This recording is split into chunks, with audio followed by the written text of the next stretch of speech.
عسلامة ومرحبا بكم في وصفة جديدة. الصوص هذيك بالكعب اللي تشوفوا فيها هذيك تصلح نعملوها في المقارونة الصوص وإلا في الروز وإلا ساندويتشات، حسيلو تنجم تدورها كيما تحب. هذيك صدر دجاج مفروم، فوحته شوية ملح، مغرفة فلفل أكحل، كركم ومغرفة فلفل أحمر وشوية زيت. اختياري الفحات تنجموا تعملوا اللي تحبوا عليه.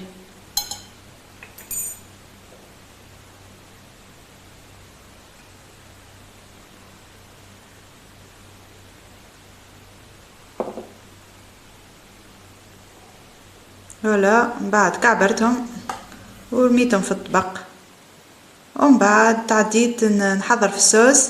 هذاكم طماطم فرشكة 4 كعبات ومعاهم فصوص الثوم نرحيوهم،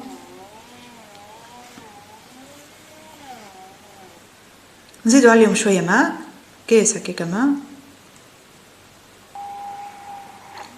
نكملوا عملية الرحي. ومن بعد نمدوا كعيبراتنا نصبوا فوقهم الزيت، ومن بعد ذيك الطماطم اللي رحيناها نزيدوا عليها الطماطم معجونة 3 مغارف هكاكا.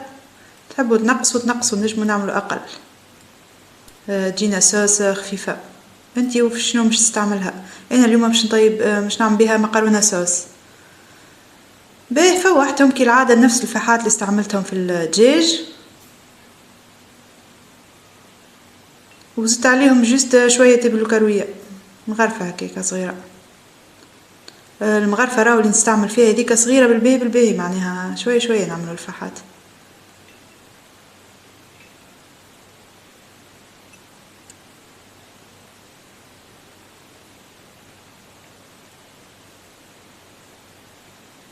فوالا الفلفل الاحمر بزيت شويه، كم 3 مغارف.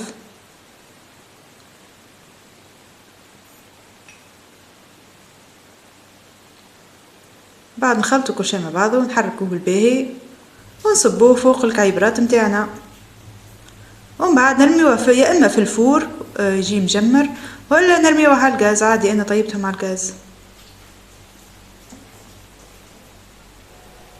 مدة الطهي قرابة أقل من ساعة. زينتهم بشوية فلفل أخضر حار وحلو، وسمطلهم المقرونة كما تشوفوا، ومن بعد صبيتهم في الصحن متاعنا، وتبارك الله جات مقرونة بنينة تعمل الكيف.